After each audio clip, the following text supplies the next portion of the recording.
I want to clarify, I'm here in my capacity as the Director General of my think tank, which is SSII, and which is a private think tank which gives out an alternate narrative to the Western one on strategic issues. And we do basically outreach programs with journalists, students, and with legislators. Um, my being in the PTI is merely coincidental today. But anyhow, talking of US-Pak relations, my view has always been that Pakistan has, from its creation, misread US intent. And that is why we had a very bizarre relationship with the US, which was always transactional in nature, and normally transactional relationships have quid pro quos. In the case of Pakistan, we misunderstood and felt that America was our strategic ally, our partner, and so we read it as a strategic alliance or partnership. And if you look at the history of the US-Pakistan relationship, every time the US has got involved with Pakistan, it has not been because it has become interested in Pakistan. It has got involved in Pakistan because in the region it develops interests, beginning with the anti-communist alliances of SEATO and CENTO. We were only of use to America because we happened to be located in a place where the containment of communism was going to take place, so we were pulled into these alliances. If you recall, if you read the history of that period, and I would really recommend everybody read The Myth of Independence by Zulfikar Ali Bhutto. Excellent summing up of Pakistan-US relations. But if you read the history of that period, the US made it very clear that they would not come to your defense if you were attacked by India, that basically their interest was that we would aid and abet them in fighting communism. And of course, we openly welcomed them, gave them a base in Badaber, almost invited Soviet attack on Pakistan when the U-2 flew from Badaber, the Gary Powers incident. From then on, once the communist monolith myth was shattered and you had Soviet-China in a sort of conflicts, and once the Cold War kind of subsided, the US lost all interest in Pakistan, and then it only showed an interest again after the Iranian Revolution and after the Soviets came into Afghanistan. Then again we became this frontline supposed ally of the United States, again not because they were interested in Pakistan or what was happening there, but because they needed us to fight their war against the Soviet Union in Afghanistan. When the Geneva Accords were signed and the Soviets withdrew, America withdrew as well, and we were left holding a whole lot of millions of Afghan refugees, and the US was least interested in what the repercussions or fallout of that was. And then, of course, most recent interest in Pakistan then happened after 9/11, and again, not because they suddenly found that they should aid and assist Pakistan, but because they needed you and your territory to fight in Afghanistan. So if we are clear about the misperceptions, every time we have wanted the US to embrace us as an ally, and the US has used us as in a transactional relationship.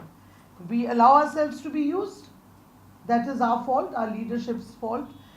But I maintain that US and Pakistan can never be allies.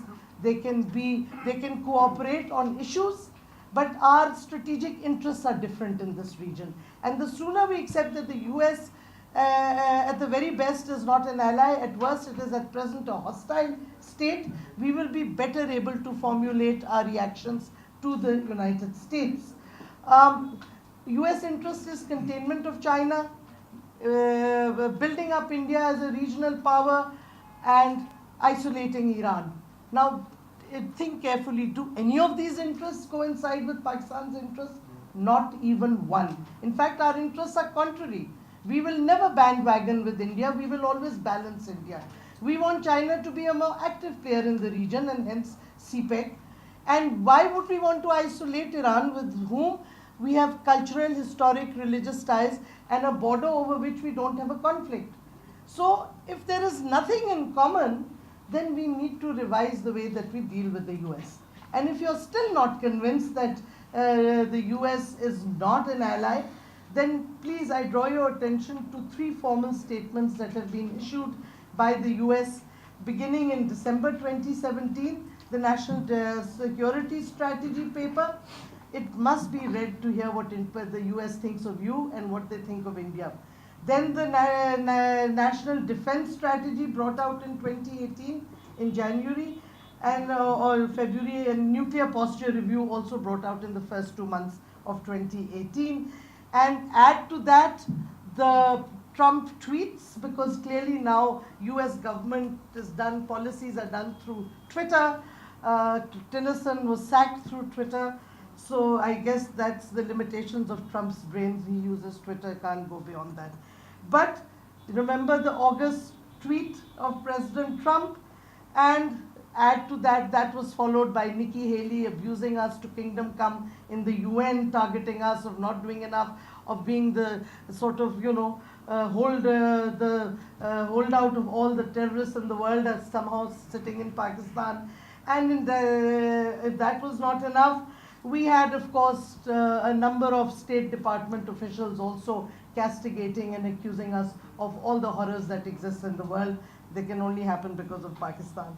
So let's be very clear. And of course, the latest absurdity was, again, for the second time, Pakistan's Prime Minister met, and this time the Vice President. At the time of the Kargil conflict, Nawaz Sharif met Clinton. No note takers. The Americans had their note takers. We decided not to have a note taker.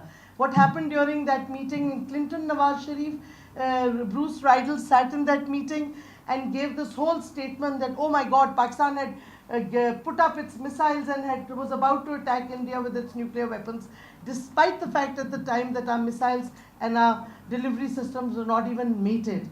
And this was, Bruce Riedel kept up this farce, this lie that he told, till the Indian ex-Chief of Army Staff, VP Singh, in a conference in Monterey, said that's absolute rubbish, knowing Pakistani missiles were ever targeted towards India. This is what happens when you don't have a note taker. You come under pressure from the Americans.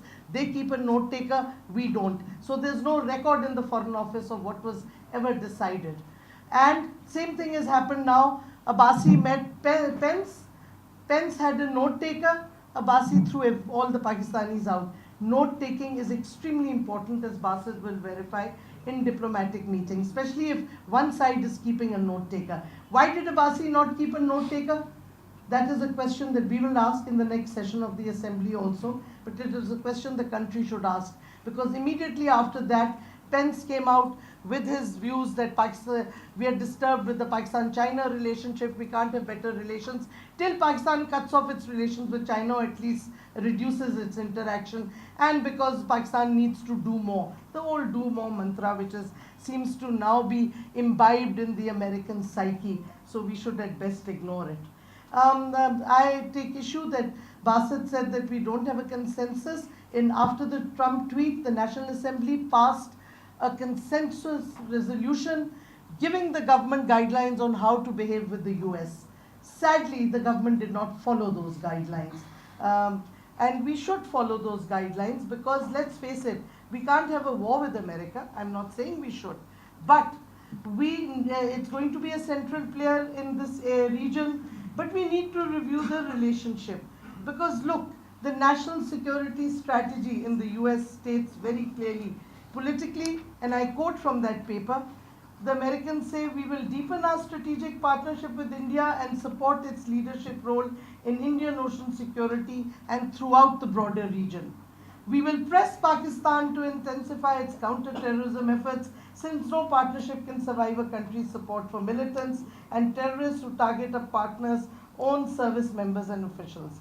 The United States will also encourage Pakistan to continue demonstrating that it's a responsible steward of its nuclear assets. I find that quite amusing, given that the poor Americans can't control their own nuclear assets. As you remember, the B-52 bomber that flew in 2010, I think it was, with 6 live nuclear weapons, and for 24 hours the American military had no idea where the plane was or who had ordered it. So coming from a country that has weak command and control in its own country on its nuclear weapons, I find it a bit absurd, them telling us to be responsible about our command and control, but that's the Americans for you.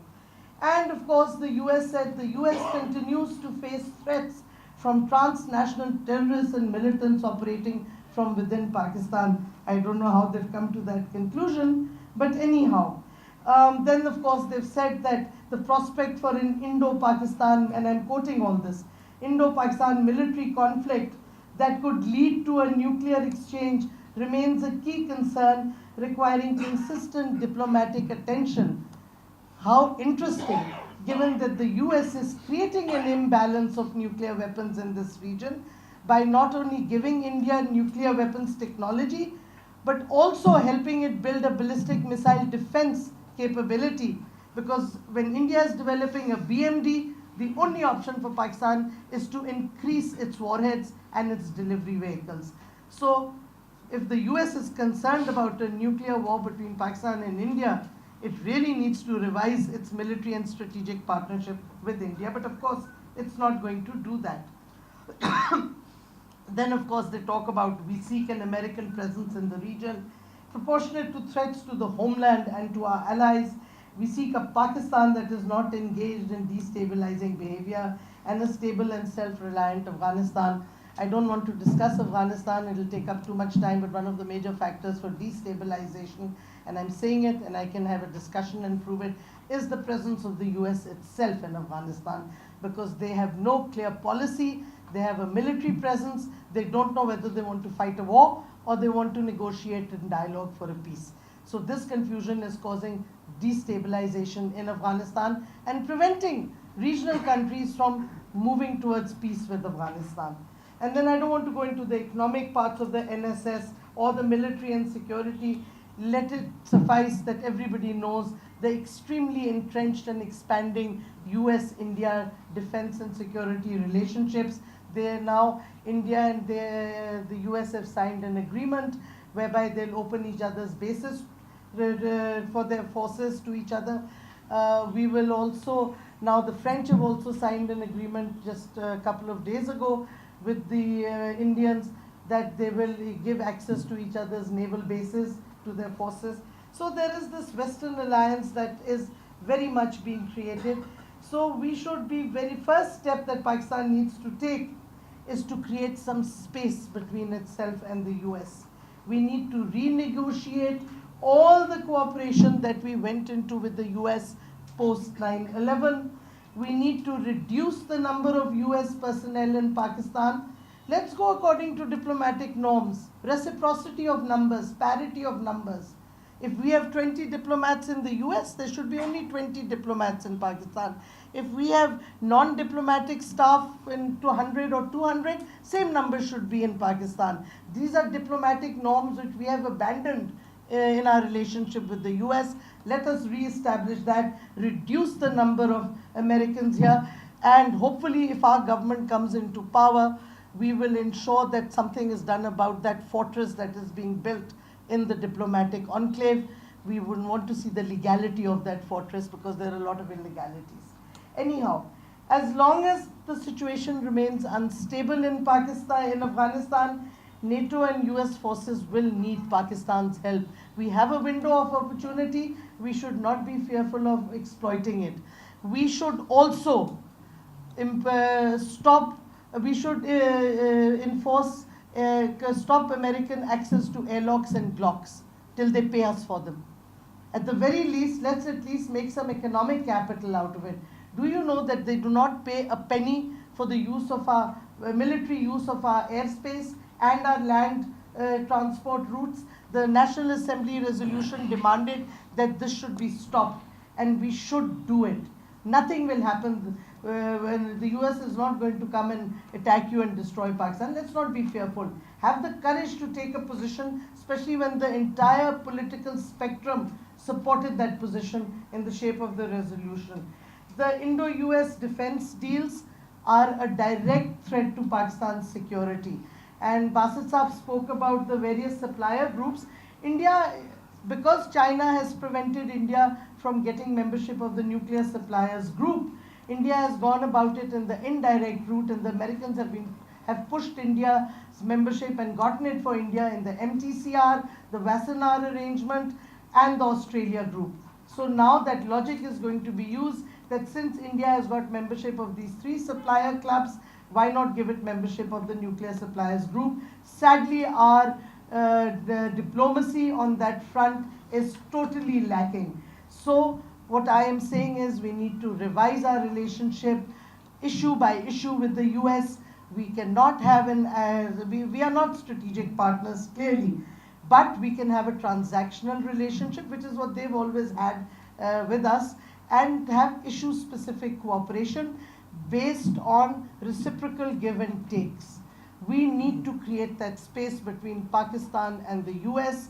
It is in our security interests, it is in our strategic interests. And finally, hopefully, because the Americans have short attention spans, one of the saving graces for Pakistan may come when the US starts losing interest in this region, as the crisis on the Korean Peninsula becomes more grave, and the US looks further eastward in Asia, especially its growing rivalry with China, which will be focused more towards the Far East than in South Asia, apart from the CPEC issue. And of course, as you know, we cannot undo the Indo-US strategic partnership. India has set up its Far Eastern Command in the Andaman and Nicobar Islands. So India will continue to cooperate with the US vis-a-vis China in the Far East also. But what we can do is categorically make our position clear to the US, and we should build up our relationships in the region. We have started with Russia. The China relationship needs to be further strengthened and expanded. Iran, we need to have better relations with Iran, and we should stop quivering and implement the Iran pipeline, Pakistan pipeline project, instead of quivering that, oh my God, what will the Americans do? There's nothing they can do. We need to go ahead with that project. Otherwise, Iran is threatening to go to international arbitration, and we already had one result of the Reko Dek issue. We will suffer again. We have committed to a project. We need to get on with it. So those are my views in short. If anybody wants to question or for me to expand on any of them, I will gladly do so. Thank you. Thank you. Thank you, ma'am, for your comments. Now I would like to request